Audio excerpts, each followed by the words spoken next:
Moisés mi siervo, Elías mi siervo, pero este es mi hijo amado y en él tengo complacencia.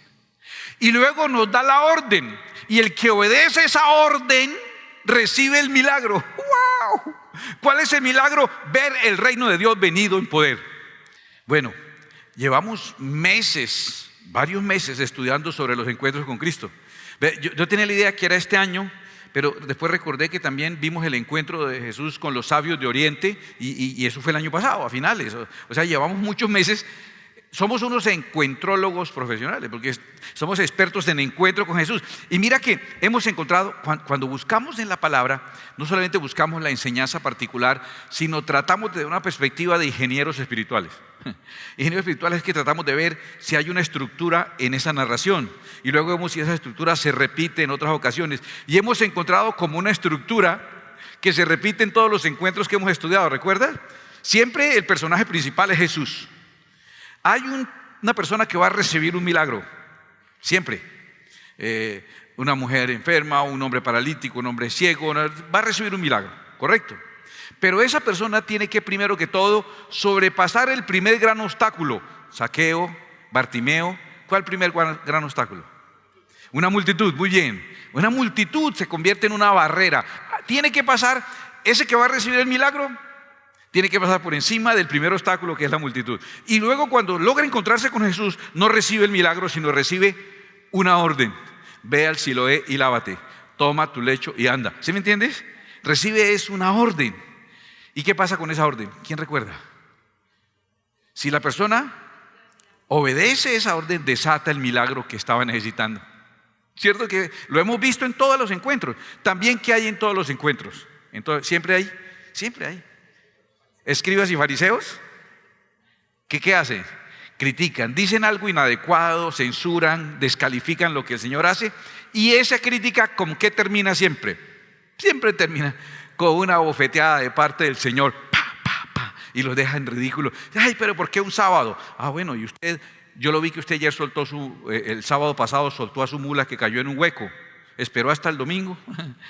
O el Señor le dice, así no se hace. Bueno, sánelo usted entonces. Cada vez hay una respuesta maravillosa.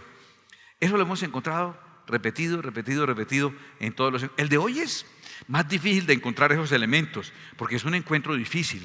Es un encuentro no con seres de otros mundos, como estudiamos el domingo pasado, sino con seres de otro tiempo.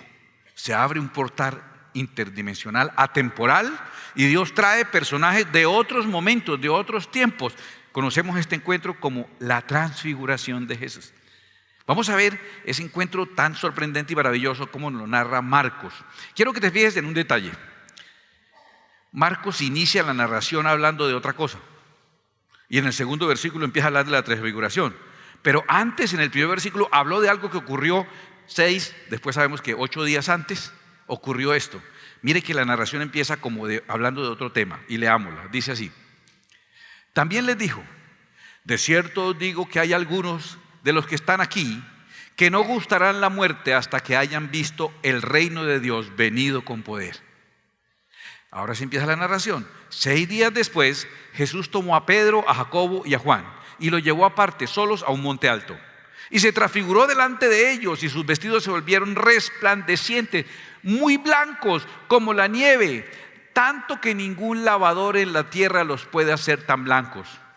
Y les apareció Elías con Moisés, que hablaban con Jesús.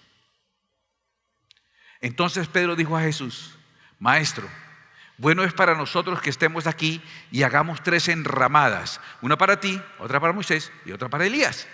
Porque no sabía lo que hablaba, pues estaban espantados. Entonces vino una nube que les hizo sombra, y desde la nube una voz que decía: este es mi hijo amado, a él oíd. Y luego, cuando miraron, no vieron más a nadie consigo, sino a Jesús solo. Y descendiendo ellos del monte, les mandó que a nadie dijesen lo que habían visto, sino cuando el Hijo del Hombre hubiese resucitado de los muertos. Y guardaron para la palabra entre sí, discutiendo qué sería aquello de resucitar de los muertos. Y le preguntaron diciendo: ¿por qué dicen los escribas que es necesario que Elías venga primero? Respondiendo él, o sea Jesús, les dijo: Elías a la verdad vendrá primero y restaurará todas las cosas. ¿Y cómo está escrito del Hijo del Hombre que padezca mucho y sea tenido en nada? Pero digo que Elías ya vino y le hicieron todo lo que quisieron, como está escrito de él. Bueno, esa es la narración que nos da Marcos de ese encuentro tan asombroso, tan sobrenatural, tan extremo y tan extraño. Pero nosotros, qué pena, venimos con una estructura. Venimos con una estructura de que el centro es Cristo Jesús. Hay una persona que va a recibir un milagro, hay que pasar por encima de una multitud, va a recibir una orden, si obedece la orden va a recibir el milagro, va a haber alguien que dice algo incorrecto, que censura, que juzga, y luego el Señor viene y le aclara cuál es la verdad. Tenemos esa estructura, aquí no es tan fácil encontrarla, pero está esa estructura. Apoyémonos en lo que nos dicen los evangelios sinópticos, ¿ya? A ver, ¿qué es eso? Me ponen cara de que sí, pero no los oigo. ¿Sinópticos qué es? ¿O cuáles son? Mateo, Marcos y Lucas. Son sinópticos porque son tres narrando eventos muy similares y los complementan. Y ahí el Señor nos está enseñando, nunca se quede con una sola versión, nunca se quede. Nunca se quede con lo que dijo la señora, que ese esposo es lo más terrible, que no sé qué más, que lo odia, que es el engendro de Satanás, que es el anticristo adelantado, que es el nieto de Hitler, y le habla todas las cosas terribles. Espere que le pase el premenstrual y el enojo y la cosa, y habla con él, con la misma y tiene otra versión. No se quede con una versión. Ese tipo que dice que esa señora, que es que molesta, usted oye otra versión y se da cuenta que es que él es el que da motivos para que molesten también. No nos quedemos con una versión, alimentémonos de otras versiones. Y en este caso, lo que hemos llamado los evangelios sinópticos, la Biblia llama evangelios sinópticos, o no, la teología llama evangelios sinópticos, cada uno nos aporta. Leímos la narración de Marcos, pero mire, Mateo nos aporta algo más que es muy importante. Marcos llega y dice que le preguntaron, y bueno, y que Elías tenía que venir. Jesús dijo, sí, Elías ya vino y le hicieron lo que quisieron. Y quedamos así, como que no sabemos. Pero cuando lees también Mateo dice, entonces los discípulos comprendieron que les había hablado de Juan el Bautista, que cuando el Señor anunció que vendría con el espíritu y el poder de Elías, el espíritu y el poder de Elías estaba sobre Juan el Bautista. Y cuando estaba hablando de que le hicieron lo que quisieron, es que le cortaron la cabeza, lo maltrataron a Juan el Bautista. El Señor está diciendo, ya vino Elías. El espíritu de Elías estaba en Juan el Bautista. Quedó muy claro eso. ¿Qué nos aporta Lucas? Lucas nos aporta otro detalle importante. Lucas nos aporta el tema de la reunión. Imagínate esa reunión. ¿De qué estarían hablando? Mire, yo procuro y me esfuerzo por no ser chismoso. A veces lo logro, a veces no. Pero espere, yo veo a Jesús hablando. ¿Con quién está hablando? Con Moisés y con Elías. Están charlando los tres. Óigame, yo me muero por saber qué están hablando. Yo me arrimo con disimulo, perdón, les provoca agüita, les traigo un tintico, alguna, como la señora, no, están bien, les traje aquí a parar orejas, ¿cierto? No, nos ahorramos esa molestia porque Lucas nos hace el favor de decirnos, dice que hablaban de su partida que iba Jesús a cumplir en Jerusalén. Estaban hablando del final de la labor de Jesús en la tierra y cómo iba a partir de nuevo al cielo. De eso estaban hablando. Dos que partieron al cielo. Elías, ¿cómo fue la partida de Elías? Porque no murió. Fue llevado no en un carro de fuego. Pasó un carro de fuego y hubo un torbellino y el torbellino lo llevó. Y Moisés, pues no sabemos, porque él se fue como los viejos elefantes en el camino a buscar su cementerio de elefantes, y lo cierto es que después estaba Miguel defendiendo y peleando por el cuerpo de Moisés. Satanás quería llevarse el cuerpo de Moisés, ¿sabían eso? La Biblia lo dice. Y entonces, Miguel, ¡ay, Miguel! Sí. Entonces vino el ángel Miguel y rescató el cuerpo. O sea, como que fue otra forma en que fue llevado, fue otra partida diferente. Casi que esos dos no tenemos certeza de su tumba y su muerte, sino que fueron llevados tal vez por Dios al cielo. Y por eso muchos dicen que esos dos van a ser los testigos del Apocalipsis. Porque se habla de que en la gran tribulación habrá dos testigos, ¿cierto? Entonces dice que posiblemente, bueno, hoy no es el tema, pero es interesante saber que fueron puestos aparte de manera especial. Mira, aquí hay un detalle. Lucas dice que el evento de la transfiguración ocurrió 8 días después de estas palabras. Y Mateo y Marcos dicen que 6 días después. Entonces, están contradiciéndose. No. Lucas dice que 8 días después de que Jesús dijo esas palabras, pero ellos no salieron de una vez. se quedaron un par de días más en Cesarea de Filipo. Y entonces lo que dice Mateo y Marcos es 6 días después de haber salido y 8 después de haber dicho eso. ¿Algún problema? No, ¿cierto? Todo bien para nosotros que no nos gustan los problemas. Todo está marchando bien. Ahora, tenemos entonces ya esa narración preciosa. ¿Dónde ocurre? Aquí hay algo curioso. La tradición ha dicho que eso ocurre en el monte Tabor, que en el monte Tabor fue donde ocurrió. Y ha sido tan fuerte la tradición que allí en el monte Tabor, escúchame, hay construidas 3 capillas. 3 capillas. En el monte de la Transfiguración se construyeron 3 capillas. ¿Por lo que dijo quién? ¿Cierto que por lo que dijo Pedro? Que Pedro dijo, hagamos 3 enramadas. Pues lo que dice Marcos es que no sabía lo que decía. Pero a ellos no le importó. Dijeron que era ahí en Tabor. Hicieron las 3 enramadas, pero tipo iglesia. Hicieron 3 capillas. Me imagino que una para Moisés, otra para Jesús, otra para Elías. Allá en el monte Tabor. Revisando con el tiempo, ya la gente cree que la mayoría de los lugares históricos, yo le voy a contar algo, a la próxima vez que usted va a Israel, usted que va todos los años a Israel y se toma las fotos y compra todas esas cosas y trae esos detalles. Este año cuando vaya a Israel le advierto que sea un poquito más crítico. La mayoría de los lugares que se consideran los lugares bíblicos, muchos de ellos fueron puestos por la mamá de Constantino, Helena. Y entonces ella decía, lo de la samaritana fue allá. A ver, las samaritanas, ¿sí me entiende? Lo de los leprosos fue aquí. Y aquí fue que nació, y aquí fue que murió, y ahí fue el milagro. Y entonces todas, copie y pegue. Y construyendo iglesias ahí donde ella dijera que fue. Y entonces usted va y le dicen, les advierto que muy probablemente usted fue al monte Sinaí y allá se quebrantó porque sintió la presencia de Dios. Le va a decir que no era ahí. Pero qué bueno, porque la presencia de Dios está en todas partes. Aquí usted va a ir al monte Tabor y va a decir, aquí fue la transfiguración. Usted va a decir, uy, sí, yo me siento como transfigurándome ya. Y ahí están las 3 iglesias. Le digo, no. Resulta que la revisión hace entender que allá donde está la flecha roja última es Cesarea de Filipos, y toda la conversación ocurrió en Cesarea de Filipos. Luego no es lo lógico que hubieran ido hasta el otro extremo en el sur del mar de Galilea. Hoy la gente dice que los estudiosos, dicen que lo más probable es que ello haya ocurrido en ese monte que se llama el monte Hermón, como el rocío de Hermón que desciende sobre los montes de Sión, porque ahí envía Jehová bendición y vida eterna. Posiblemente fue en el monte. Se equivocaron de montaña y ya hicieron las 3 iglesias.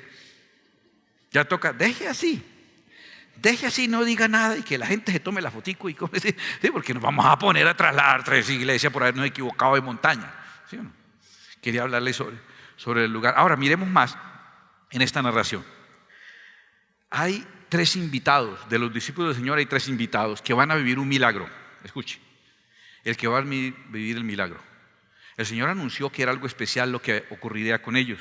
Un milagro sobrenatural, no gustarían la muerte. Uy, dijo el Señor, también les digo, de cierto os digo que hay algunos de los que están aquí. Él está con los 12 discípulos. Y dice, algunos de los que están aquí, o sea, unos entre los 12. Que no gustarán la muerte, ¿hasta qué? Hasta que hayan visto el reino de Dios venido con poder. Imagínense, 12, y dice que hay algunos que no gustarán la muerte hasta que vean el reino de Dios venido con poder, y uno ahí entre los 12, uno diciendo, uy, ellos todo el tiempo, ¿seré yo, maestro? ¿Seré yo? ¿Seré? ¿Por fin le pego algo? ¿Por fin me gano una rifita? ¿Seré yo el de ese privilegio? ¿Quiénes fueron elegidos? Nosotros sabemos que fueron Pedro, Jacobo y Juan, que estuvieron en ese momento tan increíble. ¿Qué momento tan increíble? Pedro, Jacobo y Juan. Escucha, ellos van a vivir un milagro. ¿Cuál milagro? Ver el reino de Dios venido con todo poder y gloria. ¿Qué milagro? El milagro de milagros. Eso es ganar una cojera, sordera, ceguera. Eso dura un rato. Pero ver el reino de Dios venido en gloria, venido en majestad. Eso, como el Señor lo dijo, el reino de Dios venido con poder. Por Dios, qué experiencia tan tremenda. De hecho, el Señor Jesús les dice, no le cuenten nada a los demás hasta que yo resucite. O sea, hasta que yo no me vaya, no digan nada. Hasta que resucite, no cuenten. Imagínense, entre otras cosas, por qué. El Señor quería que ese momento fuera privado, pero también yo pienso que Él pensó en los otros 9. Bueno, dejemos al calceto de Judas, en los 8. ¿Usted se imagina los otros? que todo el día trabajando juntos los 12, para arriba y para abajo con el Señor, todo haciendo todo lo que hay que hacer, y luego ya venimos y se fueron. Volvió al otro día. Oiga, ustedes estuvieron toda la noche afuera. ¿Hasta dónde fueron? Lo cogieron como para la montaña y se fueron de ahí para arriba. ¿Qué pasó? ¿Qué fueron a hacer? Nosotros nos quedamos aquí haciendo aseo.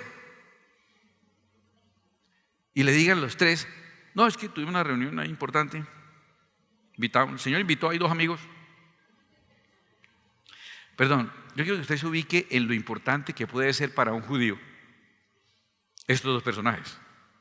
Piense, un judío, la ley, la Torá. ¿Puede ser alguien más importante que Moisés para un judío? Se basa toda su vez Moisés. O sea, si algún judío le pidiera: ¿a quién quiere conocer? Moisés. Ahora, el profeta más grande que mostró más señales y maravillas, que cerraba el cielo para que no lloviera, que lo abría para que lloviera, que tenía el poder que ellos anhelaban. Ellos no querían ser como Iron Man, no querían ser como Thor, ellos no querían ser como Spider-Man. El principal poder que ellos quisieran tener, y todavía, es hacer descender fuego del cielo para quemar a los enemigos. Y yo sé que más de uno también quiere ese superpoder, ¿no? ¿Te imaginas donde tuviéramos ese superpoder, la chamusquera tan tremenda todo el mundo? Entonces ellos, la persona más trascendente, Moisés. Los poderes que quisiéramos tener y experimentar, los de Elías. Y que le dijera el otro día: no, es que nos reunimos ahí, estuvimos charlando con el Señor Jesús, con Moisés y con Elías. ¿Usted se imagina los que se quedaron? ¿Usted imagina el resentimiento? ¿Cómo así? ¿Por qué yo no fui? ¿Por qué a mí no me llevaron? Y se tomaron la selfie como Jesús, Moisés y Elías, y iban a ser hasta enramados. Y nosotros aquí haciendo aseo, lavando los platos. Como cuando es para echar demonios y me llaman. Como cuando es para limpiar leprosos. Vaya usted y póngale las manos. Otra vez yo al leproso, siempre yo al leproso y ponerle las manos. ¿Por qué para lo malo siempre me buscan a mí? Cuando hay que cargar algo, cuando hay que enfrentar una tempestad, ahí sí estoy yo. Pero cuando se van a reunir con Moisés y Elías, ahí sí me hacen el feo y me dejan por fuera. Eso digo, no le cuente, mejor no le cuente a nadie. Pero si tú miras estos 3 que van a tener el milagro de ver el reino de Dios con poder, venido con poder, esos 3 pasaron por encima de muchas multitudes para llegar allá. ¿Por qué? A Jesús lo seguía una gran multitud. Algunos dicen que entre 10,000 y 20,000 personas. ¿Por qué dicen eso de los 10,000 y 20,000? ¿De dónde calculan que había tanta gente siguiendo a Jesús? De los refrigerios. Sí, fueron 5,000 refrigerios una sola vez, contando solo hombres. 4,000 en otra ocasión. Entonces calculan, eran como unos 10,000. Y eso es una multitud. ¿Ellos se confundieron en la multitud o Pedro, Jacobo y Juan pasaron por encima de esa multitud? Míralos, los que van a recibir el milagro, no solo de esa multitud.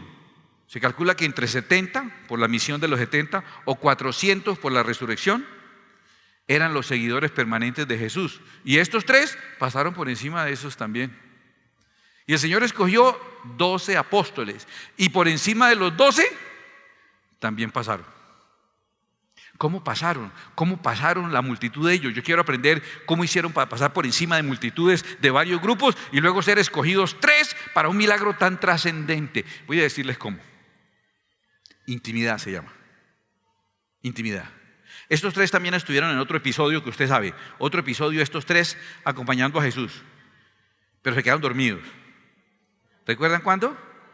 Eso, en Getsemaní estuvieron ellos. En un momento también tremendo y se durmieron. Es frecuente, ocurre.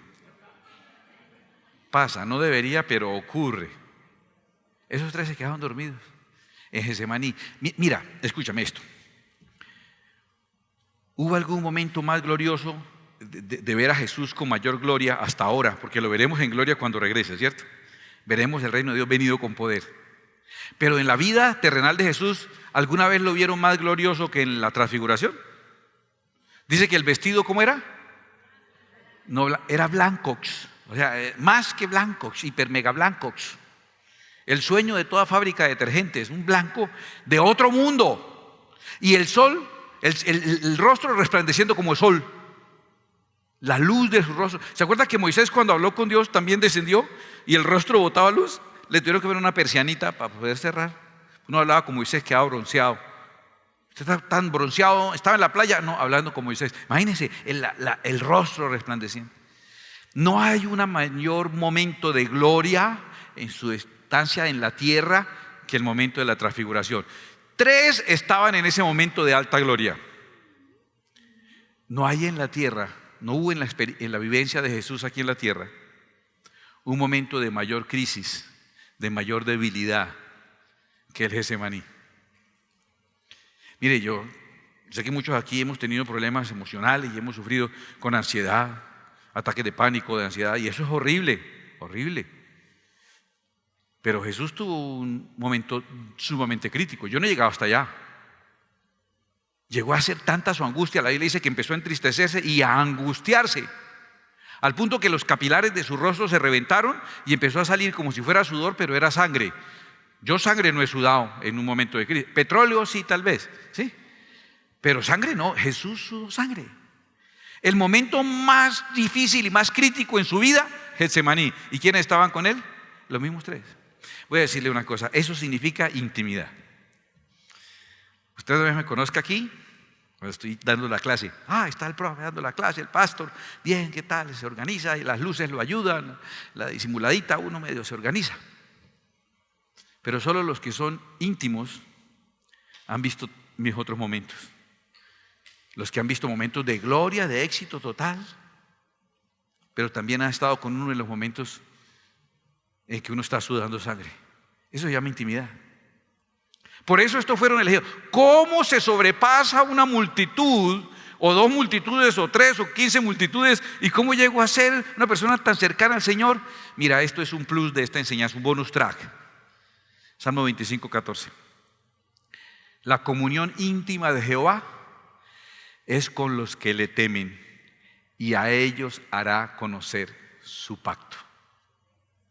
La revelación de Dios, de sus planes, de sus propósitos, de lo que Dios quiere hacer, se obtiene, sí. Qué bueno que lees libros, qué bueno que estudias. Yo soy muy estudioso, como usted sabe. Me fascina estudiar, leer, prepararme, investigar. Pero la revelación no viene por el estudio. El conocimiento viene por el estudio. Tenga mucho conocimiento. Somos una iglesia que estudia, que tiene conocimiento. Qué bueno, nos respeta por tener conocimiento. Pero la revelación del plan de Dios no viene por el conocimiento. Viene por la intimidad. La comunión íntima de Jehová es con los que le temen, y a ellos hará conocer su pacto. ¿Qué tenían estos 3 con relación a los otros 12, a los otros 70 o 400 o 20,000? Tenían intimidad con Jesús. ¿Qué es intimidad? Estuvieron con Él en sus momentos altos y en sus momentos bajos. Eso es intimidad. Estar con Él en todo tiempo. Necesitas tener decisión de estudiar, de tener títulos, estudios. Qué bendición, yo los anhelo y los busco para tener conocimiento. Pero para tener revelación, ¿qué hace falta? Intimidad. La intimidad es la que te da revelación, que es la información personal que no está puesta para el público. Es información que solo se obtiene en esos momentos íntimos. Esos fueron los 3 que fueron invitados. Ya vimos que los 3 que van a recibir el milagro, ¿cuál milagro?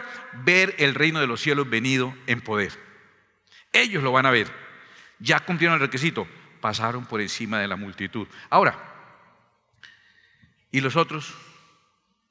¿Qué es? ¿Quiénes son esos otros que vinieron? Pues Moisés y Elías. Escúchame.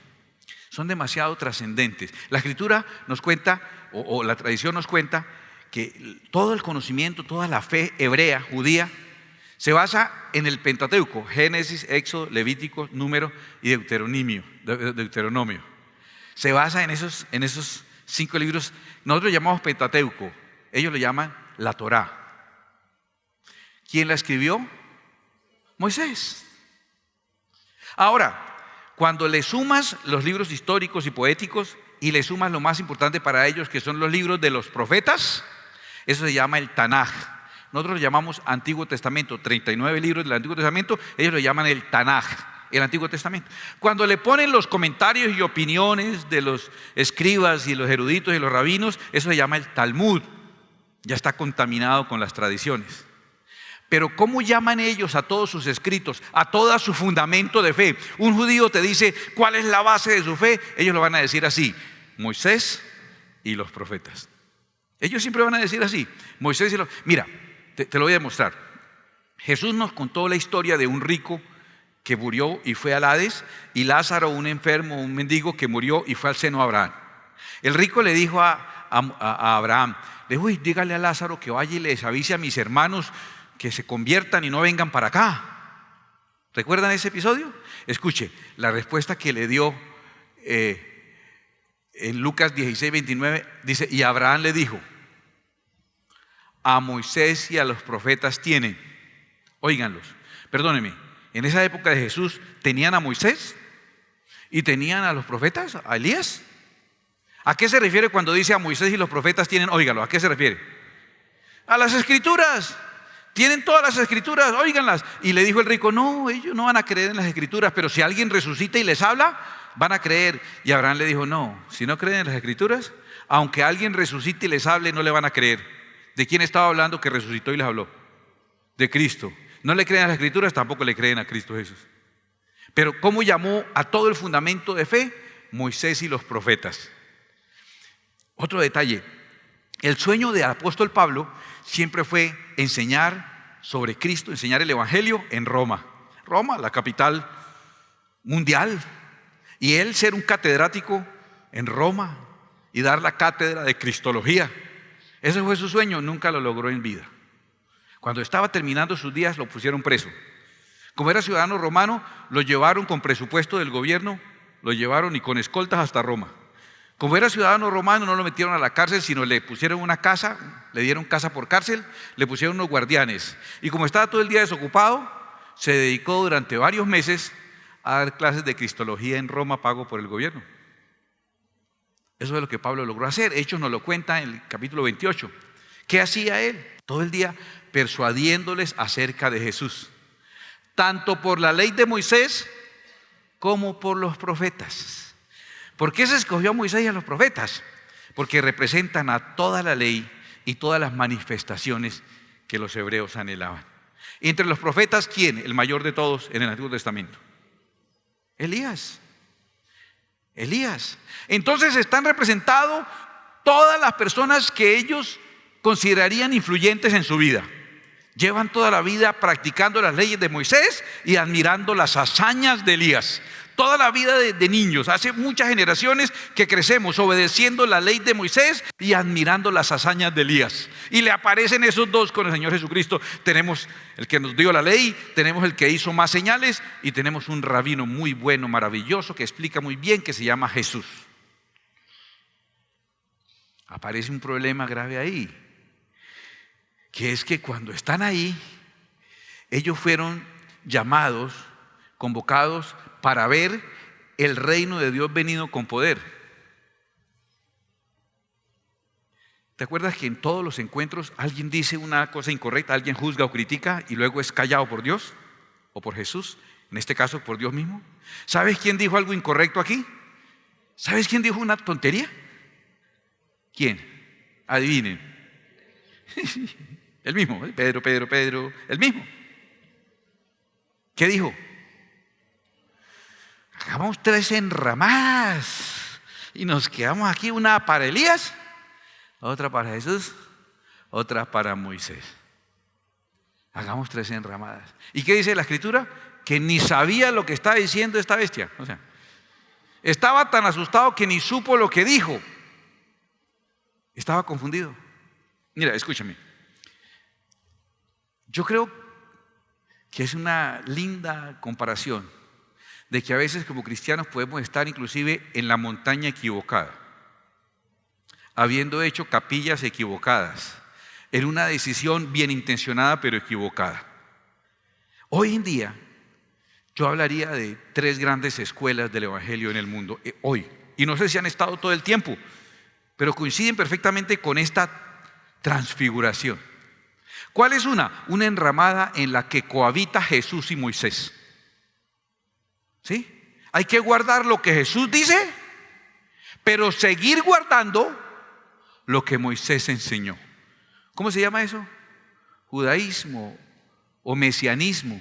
Y es demasiado fuerte. Demasiado fuerte porque tiene detalles muy lindos que yo admiro. Yo tengo ahí mi menorá y tengo un talid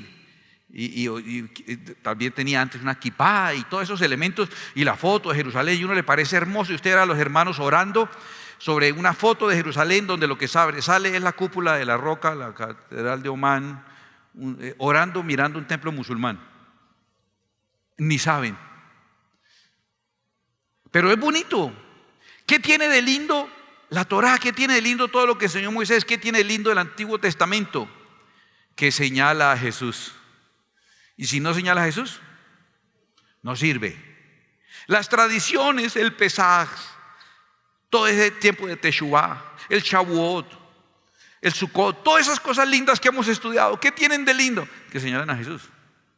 Si no señalan a Jesús, no sirven para nada. Pero a alguien se le ocurrió, como a Pedro, hagamos una enramada donde Jesús y Moisés vivan juntos. Y voy a guardar lo que enseñó Jesús sin dejar de guardar lo que enseñó Moisés. Y Pablo predicaba sobre la obra redentora de Cristo Jesús en una ciudad. Y cuando se iba, llegaba la comisión de judaizantes a decirles, muy bonito, ¿qué hicieron? No, fuimos bautizados en el nombre de Jesús. Ay, muy bien. ¿Y ya se circuncidaron? Y todos, ¿cómo así? No, yo estoy pensando más bien hacerme Hare Krishna entonces. Venían los judaizantes a decir, qué bueno que oyeron a Jesús, pero no dejen de oír a Moisés. Háganle una enramadita. Esa tendencia es muy fuerte hoy. Cualquier persona ya, con un viajecito a Israel, con un amigo que fue, ya no es Jesucristo, es Yeshua HaMashiach. Y ya no es que hubo pues como le ha ido, sino Shalom, ¿cierto? Y ya no nos vemos el sábado, sino el Shabbat, ¿sí? No hay Génesis, Berishim, ya todo. Y eso pues, a ver, yo le digo una cosa, no soy quien para juzgar eso, pero vamos a ver cómo corrige Dios a Pedro.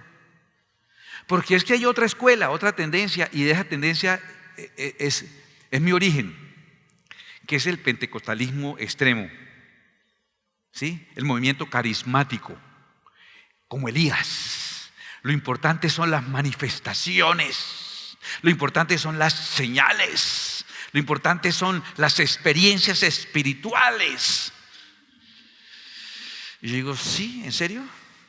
Unos van a poner a pelear a la ley que el Padre envió contra Jesús, y otros ponen a pelear al Espíritu Santo contra Jesús.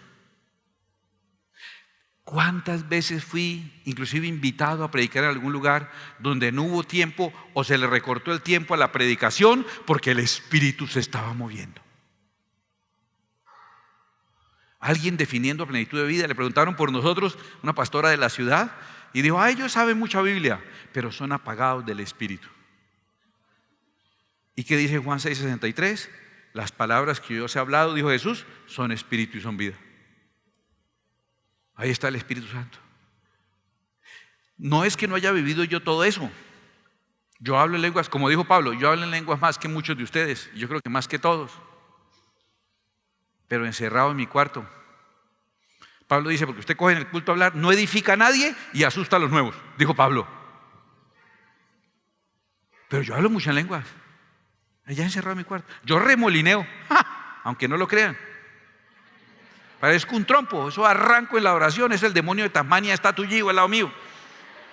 Eso me coge el Señor, me da contra las puertas, yo me vuelvo nada, es un caos. Los vecinos llaman a la policía. En mi cuarto, en la intimidad. Me parecen sospechosos los que lo hacen en público. Esos que gritan, que revuelcan, que no sé qué, que mareo santo, que vómito santo, que les da todas esas cosas cuando hay cámaras o cuando hay gente. He convivido con muchos de esos y no oran ni siquiera por el almuerzo.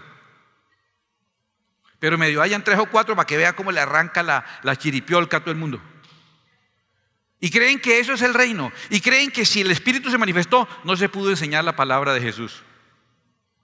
Tocó el reino dividido contra sí mismo, el Espíritu Santo saboteando la enseñanza de Jesús. Y la persona salió sudada, temblando. Yo sentí una corrientazo, vi una luz, sentí un calor, sentí una bolita que me sube y me baja. Ay, me sube y me baja, y un montón de cosas. Bueno, ¿y qué aprendió? ¿Qué decidió? ¿Qué conoció más de Jesús? ¿Qué orden le dio el Señor? No, yo estuve ahí y recibí. y que este profetiza y que este dice, muy lindo, yo vivo todo eso, como le digo, pero se vive en privado, en lo que hemos llamado la intimidad con Dios. Pero el movimiento extremo carismático pentecostal le da más importancia al fuego de Elías. ¿Recuerdas el fuego de Elías? ¿No recuerdas que Joel dijo que vendría de nuevo Elías? Y cuando vino el Pentecostés, Pedro dijo, lo que está ocurriendo es lo que profetizó Joel, que vendría el espíritu de Elías. Elías y el Pentecostés es equivalente. Hay gente pegada a esa experiencia y creyendo que va a ser una enramada para Jesús y Elías, en la que hay que escuchar a Jesús, pero lo que el Espíritu diga, eso se hará. Y libros completos hablando de que nuestra amistad es más con el Espíritu Santo que con Jesús. O sea, los pusimos a pelear entre ellos nosotros. Le hicimos enramadas. ¿Qué pasó cuando hubo esa propuesta de hacer las enramadas? Yo quiero aclararte que la experiencia no es imaginaria. Ellos oyeron la voz. Esta respuesta, esta bofeteada de Dios que aclaró las cosas, no fue imaginaria. Un testigo presencial, Pedro mismo, escribe sobre ella y dice, porque no os hemos dado a conocer el poder y la venida de nuestro Señor Jesucristo siguiendo fábulas artificiosas, sino como habiendo visto con nuestros propios ojos su majestad. Pues cuando Él recibió de Dios Padre honra y gloria, le fue enviada desde la magnífica gloria una voz que decía, este es mi Hijo amado en el cual tengo complacencia. Y nosotros oímos esta voz enviada del cielo cuando estábamos con Él en el monte santo. Oyeron la voz, pasaron por la multitud, cometieron un error, dijeron algo que no era correcto, hagamos enramadas, pero una voz lo aclaró todo. La voz que oyó desde el cielo que resolvió el problema. Mire la imagen que me costó mucho trabajo hacerla. Bueno, mentira, ahora con la inteligencia artificial me ayuda bastante, entonces uno se colabora ahí. Pero mire, la voz apareció, ellos diciendo, hagamos una enramada igual para Moisés, una para Jesús y otra para él. Mírenlos, tenemos los tres capos, estos son los tres capos, estos son los tres duros, tenemos los tres más importantes. Y cuando están diciendo eso, porque lo que está diciendo Pedro es eso, tres enramadas iguales. Hagamos tres capillas en el monte Tabor. Ese monte no era, no importa, hagámoslas. El padre resuelve el problema y se aparece y le dice, perdón, qué pena con ustedes, señores. Quiero aclararles algo. Este es mi Hijo amado. Moisés mi siervo, Elías mi siervo, pero este es mi Hijo amado y en él tengo complacencia. Y luego nos da la orden, y el que obedece esa orden recibe el milagro. ¡Wow! ¿Cuál es el milagro? Ver el reino de Dios venido en poder. ¿Quién va a recibir el milagro de ver el reino de Dios venido en poder y gloria? ¿Quién va a recibir el milagro? El que obedezca lo que el Señor dijo que obedeciéramos. ¿Y qué dijo que obedeciéramos? Él dijo, a Él oíd. Ahí está la orden. Si usted hoy oye esa orden del Padre que le dice todo lo que le dijo a usted, por favor, Moisés, era mostrándole a Jesús para que cuando viniera lo reconocieran, no que cuando viniera lo mataran por no obedecer esas señales. Todo lo que Dios dijo a través de Elías y hizo a través de Elías es para mostrar el poder que acompaña y respalda al Hijo de Dios.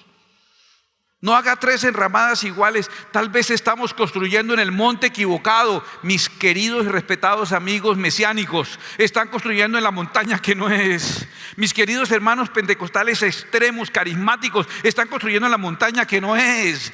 Nosotros hemos obedecido una orden de Dios. La orden que Dios nos dio es que vamos a oír a Jesús. Él es el Hijo amado. Y los demás desaparecieron. ¿No ven que desaparecieron? Y cuando ellos miraron, solo vieron a Jesús, porque lo demás desaparece. Ay, amo y respeto las tradiciones judías porque me señalan a Jesús. Amo y respeto la experiencia pentecostal, carismática, extrema. Yo vengo de ahí. Con el tiempo he aprendido que el Espíritu Santo que nos da el don de lenguas, nos da el don de hablar en otras lenguas, cuando estamos orando, y nos da el don de cuando estoy en una discusión, morderme la lengua y callarme. Ese es el don de lenguas. Cuando tengo el chisme, pero el chisme, no me aguanto, es que me salen letreritos. Cuando me dieron el papayazo de hacer un comentario negativo de alguien,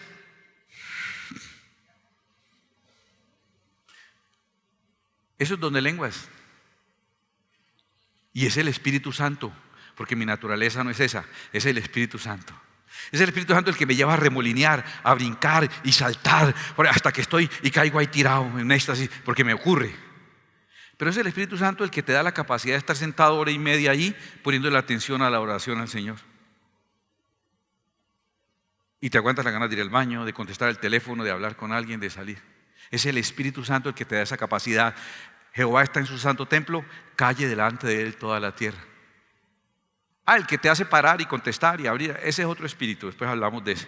Pero el Espíritu Santo, que no sabotea lo que está pasando, que no interrumpe la palabra de Jesús, que cuando está diciendo Jesús, el Padre está diciendo, Él es mi Hijo, óiganlo, y el Espíritu Santo está diciendo lo mismo que dijo el Padre, ese es mi Hijo, óiganlo. No está saboteando la palabra de Jesús.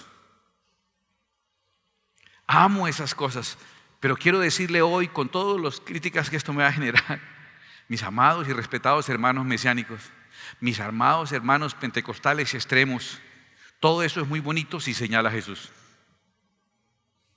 Si después de haber oído la enseñanza de Jesús, tienes un momento de adoración y lloras y hablas en lenguas y te caes al piso y revuelcas y lo que quieras, y es el Espíritu Santo enfatizando la palabra de Jesús que ya dio, bravo por eso. Ese es el tipo de pentecostal que yo soy. Una adoración al comienzo que prepara mi corazón, que ara mi corazón para que la semilla de la palabra entre. Y después tapa con la tierra de la adoración después de la alabanza, después de la palabra, para que la semilla dé fruto.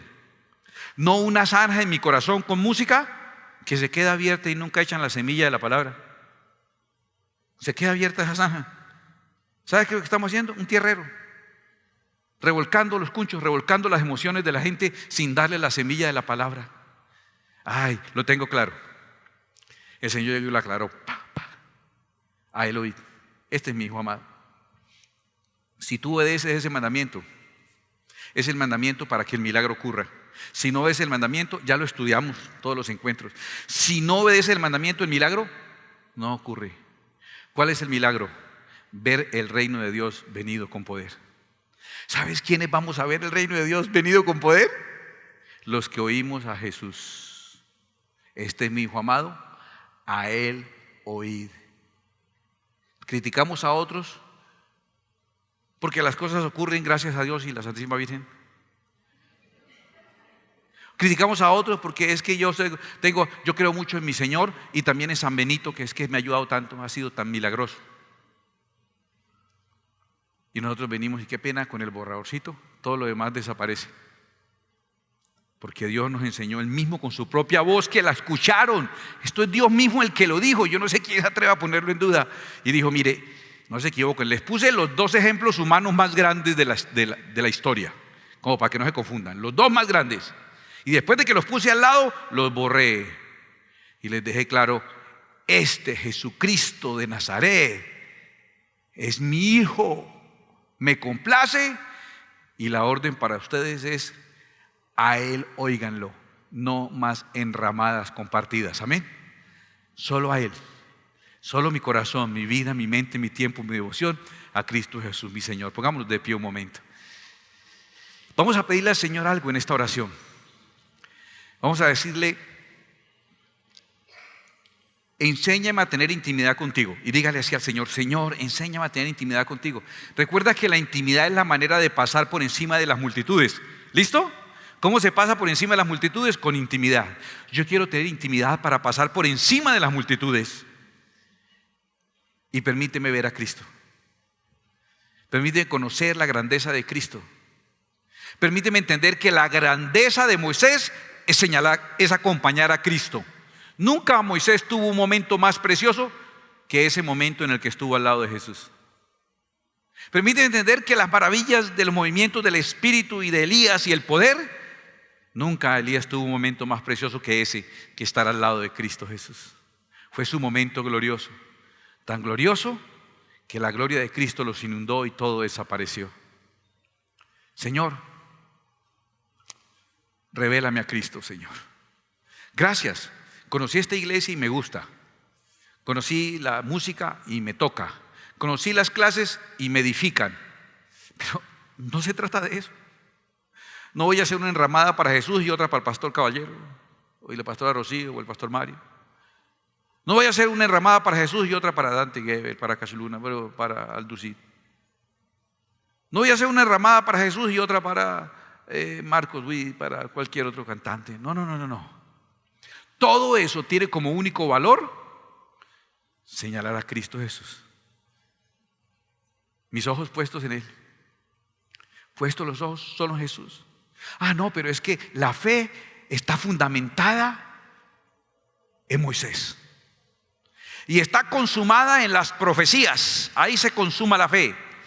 Se fundamenta en la ley y se consuma en la profecía. No. Puestos los ojos en Jesús, el autor y el consumador de la fe. Este es mi Hijo amado, en quien tengo complacencia.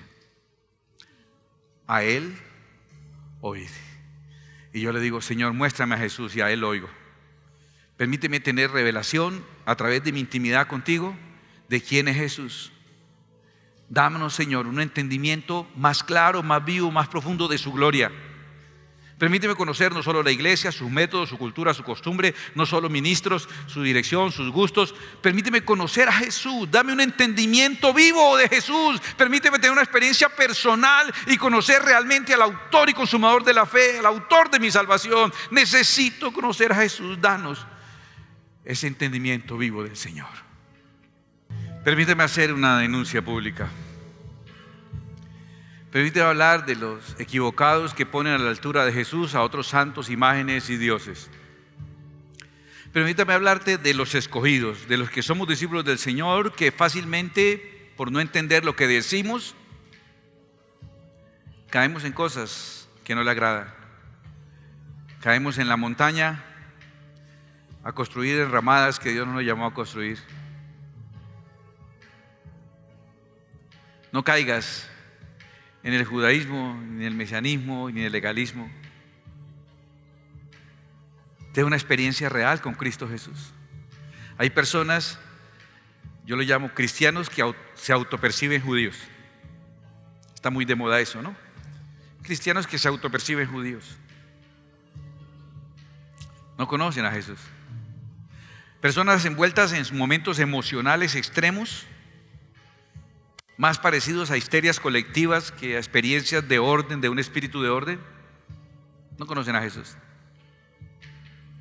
Y personas que no están en esos extremos, sino en una congregación sana, pero conocen al pastor, a los líderes, conocen la cultura de la iglesia, pero no conocen a Jesús.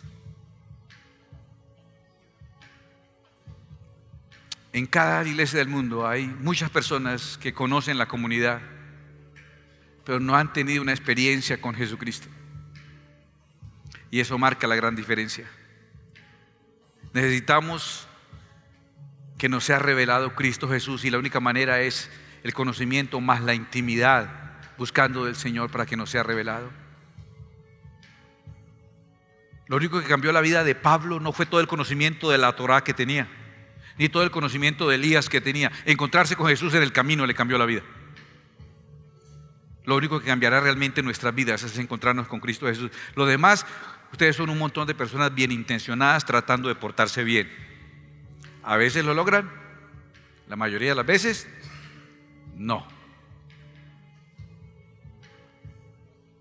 Son muy buena gente, son lindos, los amo.